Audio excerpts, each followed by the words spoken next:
இன்று சட்டசபை கூட்டத்தில் கலந்து கொண்ட அதிமுகவினர் வெளிநடப்பு செய்து திமுக அரசிற்கு எதிராக கோஷமிட்டுள்ளது பரபரப்பை ஏற்படுத்தியுள்ளது. இன்று சட்டமன்ற உறுப்பினர்களின் கணினியில் பதிவேற்றம் செய்யப்பட்ட ஆளுநர் உரையின் ஆங்கிலம் மற்றும் தமிழில் அச்சிடப்பட்ட பகுதிகள் மட்டுமே அவை குறிப்பில் இடம்பெறும், வேறு எவையும் அவை குறிப்பில் இடம்பெறாது என்பதையும், அதுபோல் பத்திரிகைகளும் ஊடகங்களும்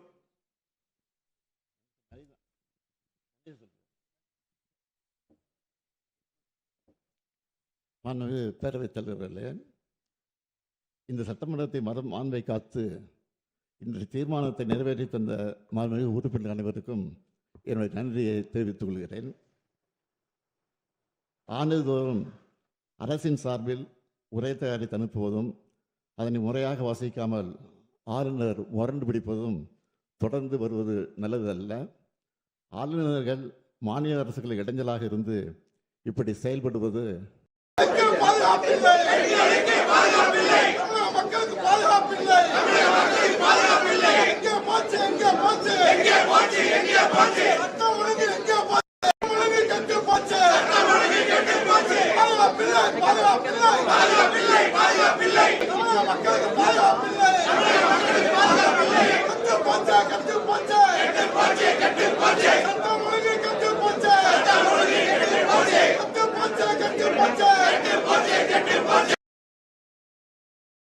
செய்திகளை உள்ளது உள்ளபடி தெரிந்து கொள்ள ரெஃப்ளெக்ட் நியூஸை சப்ஸ்கிரைப் பண்ணுங்க.